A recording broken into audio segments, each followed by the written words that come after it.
say he agreed to bring alcohol and lingerie to two 15-year-old girls. The Elbert County Sheriff's Office says the Elizabeth School District is fully cooperating with the investigation. A live look outside at a very snowy Front Range. Plenty of sun today, melting some of the snow that had piled up from that storm that moved through here yesterday. Up to a foot of snow falling in many areas.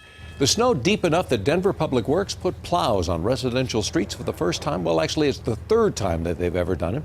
7 News actually traveling around the area today at Ellsworth and Clay as crews plowed the last street just before noon today. We have team coverage for you of this winter blast. Mike Nelson's going to tell us when we're going to be getting more snow in just a moment. But first, Lance Hernandez out on the streets. And Lance, snow and slush are frustrating some folks. And Mike, you can see why some pedestrians might be frustrated by this. Earlier today, snowplows came through and moved some of the snow off the street onto the sidewalk.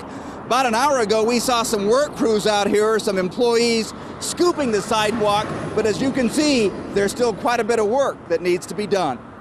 The most challenging thing of all is that the slushy water, it freezes and it gets into your shoes and it makes your toes all wet and it freezes off your toes. Delano Zamora says it's not easy waiting for a bus after snowplows have gone by and left a mound of snow between the bus shelter and the curb. If you have a wheelchair or crutches, then it's even more difficult in order to get to the sidewalk.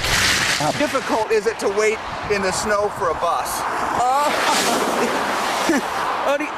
Whoa. Soledad Rosa says the worst part about waiting was getting splashed by traffic.